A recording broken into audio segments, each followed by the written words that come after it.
अस्सलाम वालेकुम गाइस, कैसे हैं आप सब। उम्मीद करती हूँ आप सब बिल्कुल ठीक होंगे।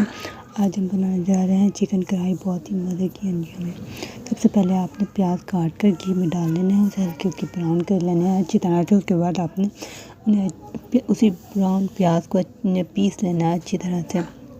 फिर उसी घी में जब आप प्याज निकालेंगे तो उसी घी में आपने मसाला डालना है, लहसुन, कौरमा मसाला और टमाटर, मिर्च, हल्दी सबको डालकर अच्छी तरह भून लें। थोड़ा से 2-3 मिनट बाद वो कूटा हुआ पिसा हुआ प्याज आप डाल दें, उसे अच्छी तरह से मिक्स कर लें। इससे बहुत अच्छा जायका आता है।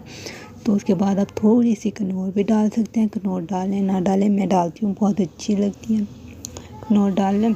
उसके बाद आप उन्हें अच्छी तरह से भून लें 8 से 9 मिनट तक। उसके बाद आपने चिकन डालना है, अच्छी तरह धोकर डालना है। चिकन अच्छी तरह धोकर डाल दें, उसे अच्छी तरह भून भून भून अच्छी तरह से भून। जब वो बिल्कुल स्मेल चली जाए और गल जाए, अब थोड़ा सा पानी भी डाल सकते हैं गलने के लिए। तो वो गल जाए तो उसके ऊपर डेकोरेट के लिए धनिया भी डाल सकते हैं, अदरक छोटी छोटी बारीक सी काट कर वो डाल सकते हैं। बहुत ही मज़े का सलाद बनता है। Thank you so much. अगर आपको मेरी वीडियो अच्छी लगी तो प्लीज़ सब्सक्राइब और लाइक करना मत भूलिए।